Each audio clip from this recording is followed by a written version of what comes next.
की प्रमुख मायावती ने दलित समाज के प्रधानमंत्री की इच्छा जताई है और ट्वीट में उन्होंने लिखा कि आखिर दलित समाज का अब तक प्रधानमंत्री क्यों नहीं बना। मायावती के इसी बयान पर अब सियासी संग्राम भी छिड़ गया है। कांग्रेस ने जहां मायावती के बयान का समर्थन कर दिया, तो दूसरी तरफ एसबी-एसपी और पीएसपीएल ने मायावती पर दलित राजनीति नहीं करने की उनको नसीहत दी। तो आपको प्रतिक्रिया भी हम सुनवाएंगे, उससे पहले दलित पर फोकस क्यों है वो भी समझ लीजिए। दरअसल दलितों पर फोकस किया जा रहा है क्योंकि जनसंख्या में करीबन 17% दलित आबादी है और देश में करीब 21 करोड़ दलित आबादी है। हिंदू, मुसलमान, ईसाई धर्म में दलित वर्ग है। संविधान के तहत दलितों को कई अधिकार भी मिले हैं। चुनावों में दलित वोट बैंक अहम फैक्टर रहता है, ये भी एक वजह है फोकस करने की। अब यूपी में दलित फैक्टर क्या है वो भी आप समझ लीजिए। दरअसल यूपी में करीब 20% दलित आबादी है और दलित आबादी में यूपी चौथे नंबर पर है। 5 सालों में बीजेपी ने दलितों में पैठ बनाई है। बीजेपी ने कई दलित आबादी वाली सीटों को भी जीता है और 2022 में बीएसपी का सिर्फ 1 एमएलए जीता है।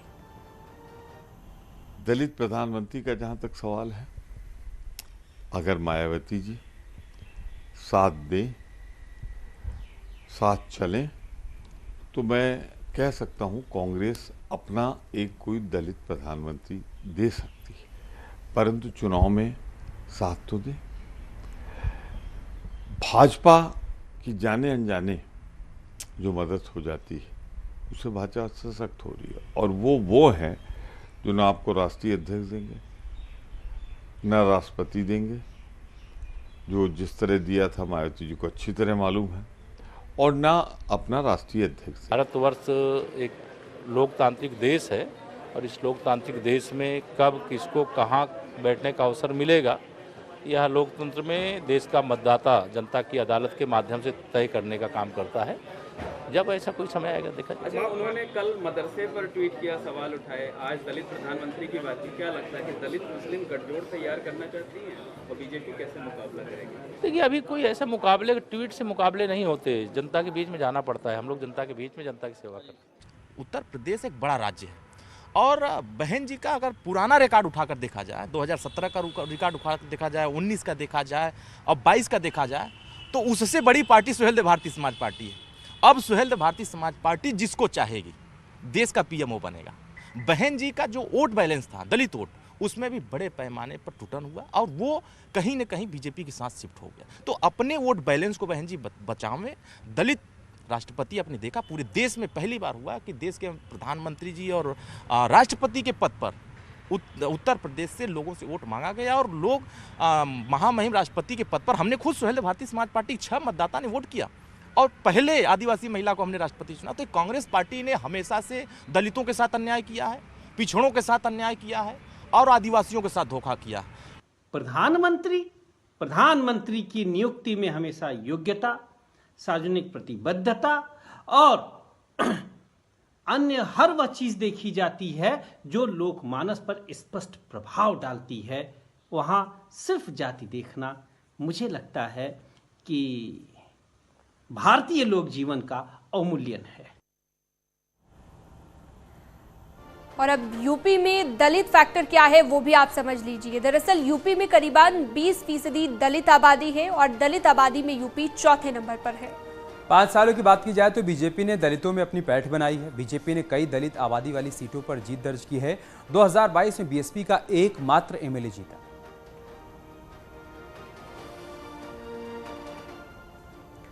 तो माफिया अतीक अहमद की पत्नी शाइस्ता परवीन ने सीएम योगी की जमकर तारीफ की है।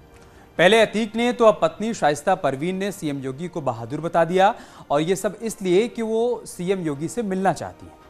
अतीक की पत्नी ने कहा कि योगी जी ईमानदार हैं, बहादुर हैं, बीजेपी पसमानदा के लिए काम कर रही है और हम भी पसमानदा मुसलमान हैं। हम भी योगी जी से मिलना चाहते हैं, योगी जी से भेदभाव नहीं करते हैं, लिहाजा हम चाहते हैं कि हमें मुलाकात का वक्त मिले। अतीक की पत्नी ने खुद को पसमानदा मुसलमान क्यों कहा, इसी को लेकर एक रिपोर्ट आपको दिखाते हैं।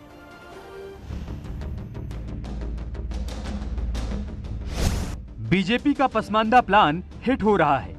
मुस्लिम समाज के लोग सीएम योगी के नेतृत्व की तारीफ कर रहे हैं, चाहे माफिया हो या फिर उनका परिवार, सभी मुख्यमंत्री योगी की तारीफ में कसीदे पढ़ रहे हैं और राहत देने के लिए खुद को पसमानदा समाज का बता रहे हैं। बाहुबली पूर्व सांसद अतीक अहमद के बाद उनकी पत्नी शाइस्ता परवीन ने भी सीएम योगी की तारीफ की। उन्होंने कहा कि सीएम योगी हिंदुस्तान में हिंदुत्व का सबसे बड़ा चेहरा है। बीजेपी पसमानदा के लिए काम कर रही है तो अतीक परिवार भी पसमानदा समाज में ही आता है। ऐसे में योगी जी से काफी उम्मीदें हैं। हम भी समझते हैं कि योगी जी ईमानदार हैं, बहादुर हैं, मेरी भी समझ है।